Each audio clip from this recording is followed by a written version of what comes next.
I can only believe, I mean, that it took a massive amount of courage to be public about your views at that time.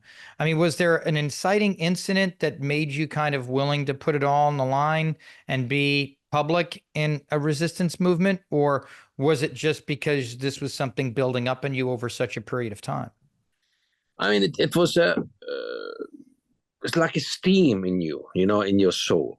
This just grows and grows and grows daily, and restrictions and the limitations are from small little things to the bigger issues. That you always you cannot speak your mind. This is something for you as an American and to all our listeners. It's just hard to describe, that you're just not allowed to speak your mind by state, so law. You're not free to speak your mind. Right? And it's, in the list of things that you say this and there's 2 years jail. So you say this is 7 years jail. This is 5 years jail. So, as we discussed, Gabor and myself, about that we are going to escape through a tunnel, we did it in the night on the bridge, because the bridge was the place where over the Danube in Budapest, where we really could see that no one is, around. Technology was a low profile back then, but nevertheless, okay, then no one's listening. So it was a saying over there behind the Iron Curtain that within our oppositional artists, I said, how tall are you? That the question was, and then you said, let's say whatever, such as that, and then the answer was, imagine to live your whole life 1 feet. The ceiling is 1 feet lower than how tall you are, and then you have to walk in your whole life like this. Mm-hmm. And this is just feeling. I mean, this is maybe the best description I could give you. So you're not never free to breathe, to walk lactose. And so I was very, very, very, very happy to get free through this tunnel. Well, and I know you were arrested a few times during those years. Do you remember the first time you were arrested and what you were kind of feeling in that moment? I mean, did you feel you were just going to be locked up and they were going to throw away the key, or did you feel like there was still, how did you feel in that moment? I was proud. I was proud that this damn police guy was saying to me, don't ever do that again, because my son is an audience of yours. And I said that was a proof that I'm doing the right thing. He was angry at me that I was forcing him to arrest me because his son was there at the audience. Mm-hmm. And I was so proud of myself. When I went home, I said to my dad, that's happened. 3 days later, because the 3 days I was the police, but arrested. But he said, boy, you did the right thing. So we talked a little bit about music. We said you said your father was a musician. You kind of got some from being near the piano, what have you. And then you talked about how when you were seeking asylum, how you told them that was where the direction you wanted to go in. I was wondering how early in your life music took a central role. Like, did you ever think in those much earlier years that music could be a career for you? When did you, I guess the question is, when did it first click and you go, this is what I was meant to do? I never thought in the terms of career. I was thinking always, or feeling always, that that's what's meant to do. I mean, this was my thing. This is my destiny. This is what I've been meant to do. That's what. And it was actually, maybe I was 14. And I still with the vision that I'm a poet and a painter, and music is just self-explaining. This is just a part of life. But actually, I'm a poet, or actually, I'm a painter. I'm still painting, and of course I'm writing my lyrics. And every now and then essays, and I was probably about 14 and a half or something like that, and we had a gig. My first gig, and before we started to practice, or rehearse. It was unclear who is playing what. And nobody wanted to play the drums because, this is not that front, and as it's not really attractive regarding to girls when, 14 and a half, so and I was singing. So, and I love to play the drums. So I always felt myself as a songwriter and a drummer. That's later on I became close friends with Phil Collins as a producer. And so I said, okay, fine, I'm playing the drums. And then to lead a band as a drummer, like Danny Serafin, whatever, you can, Bobby Columbia or Phil Collins or many other.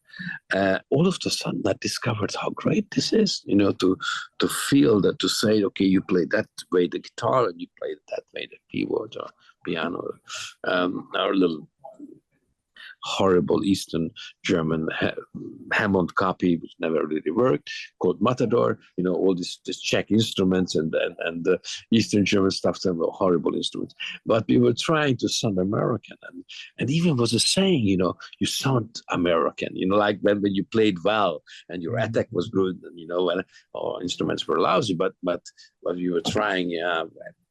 Whatever came across via Voice of America, and we could tape record it. Unfortunately, the Russian Red Army was always trying to destroy with noises Voice of America. But so sometimes we couldn't really figure it out how it was, because the bridge of the song, it was the Russian noises that were thrown into the the radio waves. So anyway, but I realized back then, so to give you a precise answer, that yes, that's what I meant to be doing for my lifetime, and this is, and so painting. You see the cover with the black swan. So painting remains my life, and of course, as a lyricist for my own composition, poetry always been a part of my life. Well, it's just so wild when you think about it, that you put your name on the thing, and then your friend Gabor, who eventually went on to create the Rugrats of all things. And here you guys go, oh, I'm going to do this. It's one of those things where it's like, it's not even like they have a saying here, if you lie about something long enough, it eventually becomes the truth. But you guys weren't even lying. I mean, you guys just made it the truth. You made it the truth.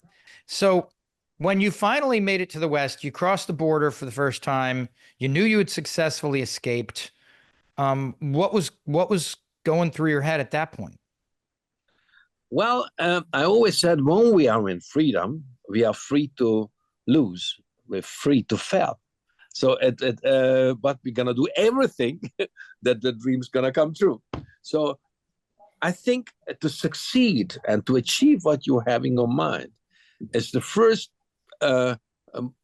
step to that, is that you're ready to fail. You put everything into a risky one card. I never had a plan B. So this is also Gabor. We never had a plan B. We had that vision. That's we're gonna do. I'm gonna merge British prog rock with American jazz rock. That was the plan. And Gabor's plan was Rugrats, but he made Simpsons first, because that he could be a part of a big thing, and then he said, okay, now I make my own, and it's Rugrats. So I'll show you something that's really funny. Right behind me, I'm going to tilt this up. That's my family. That's my wife and son, Simpsonized. Wonderful. Yeah, that's just one of those. One of those. Little bit of irony there. So after arriving in Germany, how soon were you playing in bands there? I mean, and did you already, and you said, I don't think you knew German already, did you, or did you? Not a word. Not even yes or no, just nothing. Because the idea of the communists were that even academics like me, that I studied music, we should only learn Russian as a foreign language. That works from North Korea to Cuba, the second world. But of course, I was familiar with English. I would not say that I spoke well English, but somehow yes. And could express myself at least, and but no word of German. And so I learned every day. And the refugee camp first, I was there for about 10 days with Gabor, and then came the first call to the refugee camp. Then actually a state-owned office was asking me that in a Swabian traveling theater, the drummer got sick. Can you read? And for an Eastern European, what a question. Of course I can read. I mean, music. So I went there, and from then on, I was the drummer of the Swabian Traveling Theater. Every day another city, sitting there and playing. And it was wonderful because I could generate or earn so much money that I could make the down payment for a decent drum set. And so I took that decent drum set into an incredibly old VW little bus, and I went down to Munich, and the Munich scene was incredible back then. Los Angeles, New York, London, and Munich. The Queen, so Freddie Mercury even lived in Munich, where Queen produced here, Rolling Stones were here, Deep Purple were here, Elton John produced 3 albums here, Giorgio Moroder, Donna Summer, so it's a lot. That was the era of the Munich Sound, famous Munich Sound. And so it was so great, I was the new kid in town, and Klaus Doldinger was one of these heroes there. When he discovered me, said, "Okay, come, I will introduce you here, there, here, there." So, and life was beautiful. I played on everyone's record.